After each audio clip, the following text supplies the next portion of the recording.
one evening I went out with my friends. So I was out for about 9 p.m. And when I came back, my auntie was worried and she started shouting, calling me all sorts of names. And she made mention of the fact that that thing we don't do for Abuja, you don't carry and come here, but you know here no accommodate me and you. That she did that for the whole night till the next morning.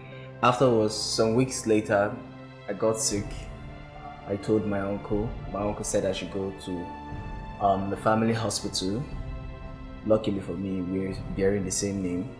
So while I got there, I met the nurse. There was a nurse we share space with in the house. She happens to be one of the workers in the hospital. So I got there, I tried talking to her that I want to see the doctor, but she just ignored and she eased.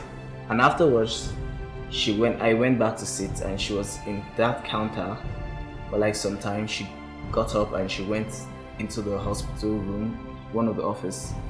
For like 30 minutes or so, she was there. She came back and she just pretended like there was no one sitting there. I was there till another nurse came in. She was like, "What am I doing?" I said, "I want to see the doctor." Then the other nurse, who is our neighbor, was like, "When they say a man, they would do. Why they know what they seek?" So immediately she said that, I immediately got the message already. I was dragged out of my house by the Nigerian police, member of the federal SARS also. Came to my house, arrested on my perceived sexual orientation. I was handcuffed and dragged along the streets. That was almost like 10 meters, and that was some kind of a disgrace or embarrassment, so to say. But later on, I was taken to the police station, which I spent almost a week. Was tortured, beaten, and coerced to give some doctored statements. In healthcare facilities, the discrimination it ranges from both dressing, access to healthcare, diagnosis, and also their way of expression of their gender identity. Okay, early last year when I was about to start taking my hormonal therapy, normally before you start doing that, you need to seek the help of a medical doctor or a medical personnel before you undergo that. So, and at the community level, we don't have anybody on that field. So I went to the public facilities. I think I went to about 2 or 3 hospitals. The first one, the lady there, I met the doctor there, she's a lady. She was like, I explained to her, like, okay, I needed to reduce testosterone on my body. I'm a trans woman, and this is what I want to do. And she was like, why would you do that?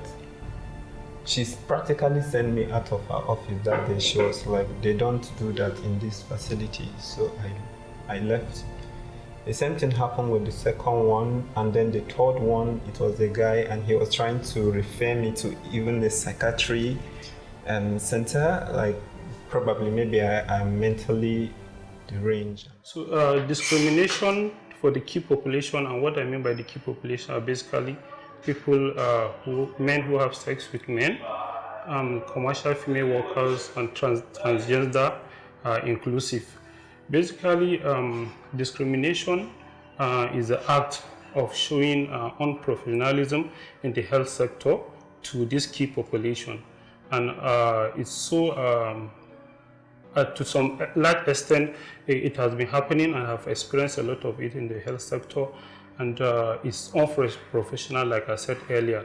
Stigmatization is when you put the discrimination into action. You've been in police custody for almost a week with different kind of hardened criminals, going through a lot of torture, beating, and not even knowing what is awaiting outside.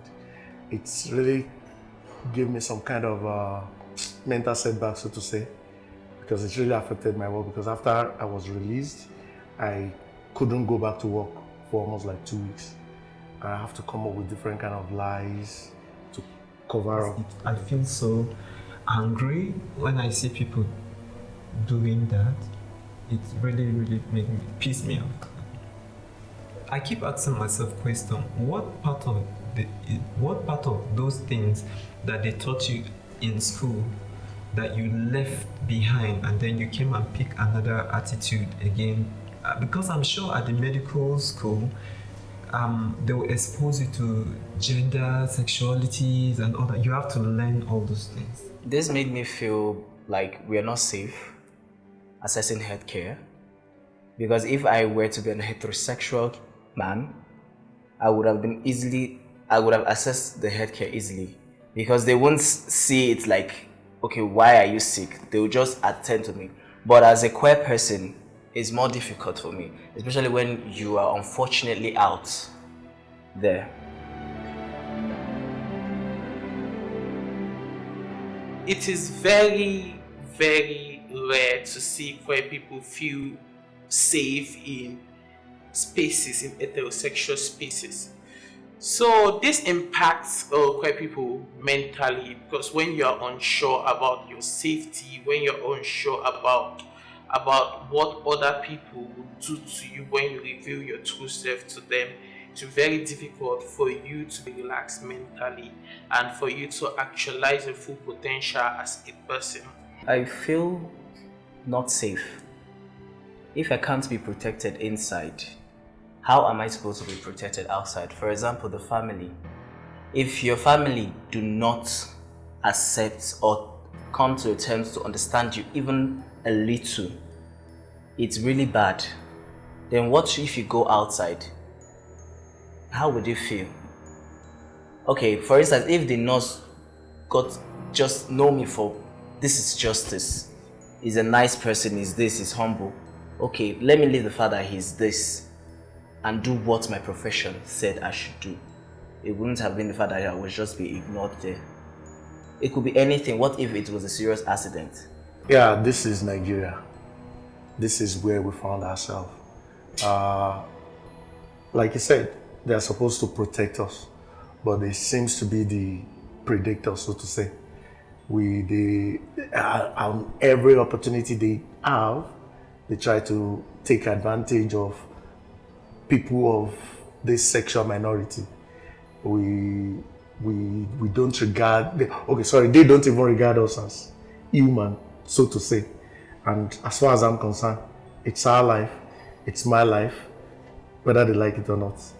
They just have to cope with it. Before a person is even a doctor or a healthcare worker or even a security agency, we have this cultural or religious thing already enshrined in our heads as Nigerians. So let's look at it from that point, that perspective. And you also look at the attitude ordinarily that our security agencies put to their work and even healthcare workers.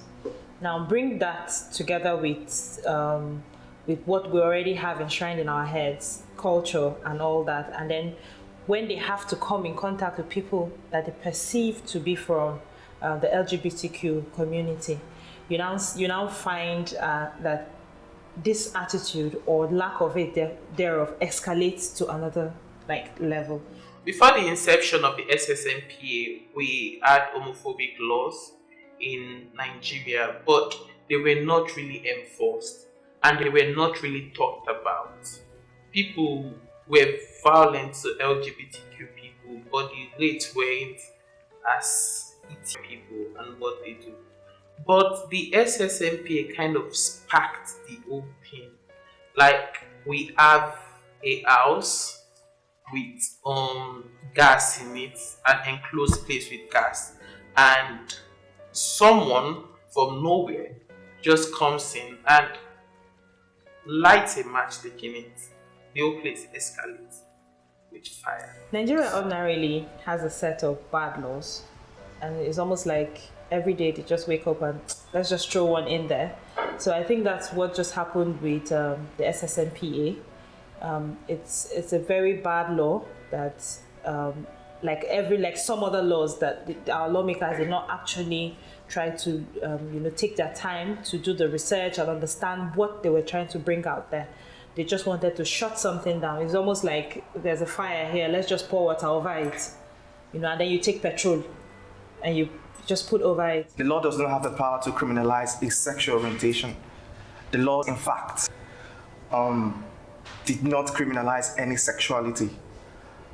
What the law says, what the law provides in the Same-Sex Marriage Prohibition Act is we cannot legislate a marriage between same-sex couples.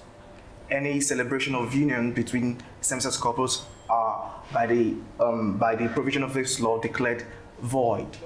Now, what has the law done? The law has basically violated constitutional rights guaranteed by every person in Nigeria. I mean, if we look at it, if we go by what it's available in Nigeria, the constitution is the ground norm, it's the highest law, and it says that it's not going to discriminate against any person. Yet we have a law like the SSMPA in Nigeria saying, criminalizing or a certain group of people. Yeah, I think healthcare professionals should try as much as possible to understand the difference between religion and then things that happens in reality. There's difference between, how will I put it, the physical and the spiritual. Most times you cannot compare them. So if somebody comes, you should know that the world is made up of diversity, and there's so many people there. Yeah, of course, it is mandatory for us to keep training. Basically, one is by sensitizing them, sensitizing not only the health provider, sensitizing not only the clinical health provider, but any person that works in the facility, starting from the security man to the receptionist, down to the clinicians themselves. Okay, I just feel a good way would be to put your sentiments away. Your culture is your culture. Another person's culture might be different from your own culture. You shouldn't impose your own culture on another person, and attend to that person based on his own identity, what he has identified or he or she has identified him or herself to be. Attend to him, and that should just be it.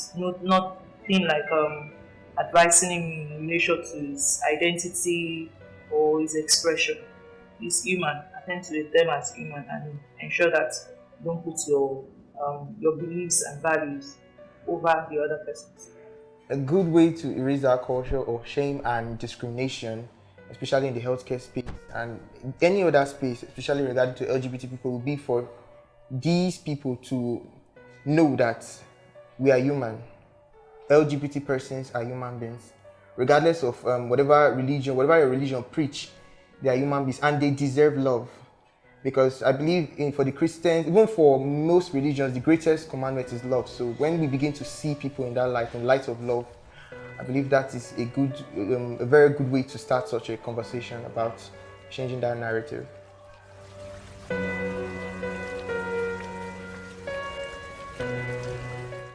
My final word is understanding, because it's just what we need.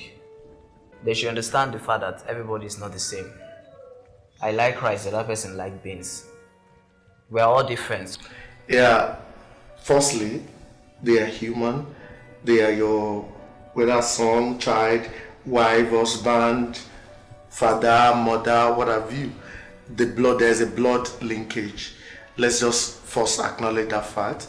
And again, don't see them as alien. See them as human.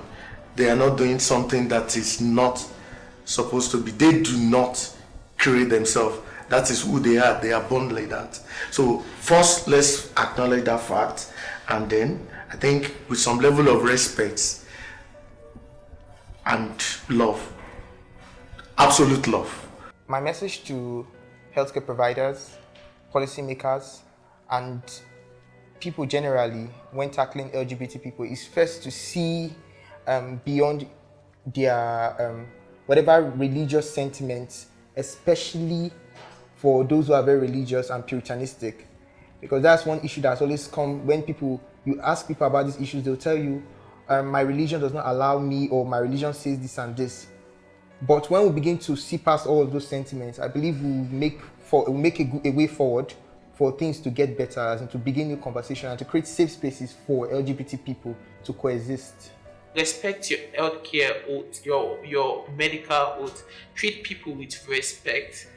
Don't be biased due to their sexual orientation and gender identity. Respect them with how you respect them how you respect other people that are not conforming to the society. So it is very important, it is key in our advocacy for a better space for queer people. There's a need always to create a safe space to have these conversations. A good advice would be accept the person for who he is. We are humans and we go through psychological and emotional traumas if we are not taken good care of. So that turn off or turn down when the person comes to you as being queer breaks him emotionally if he's not well accepted. So we should all accept everyone as they are and not discriminate upon them to ensure a good mental health status.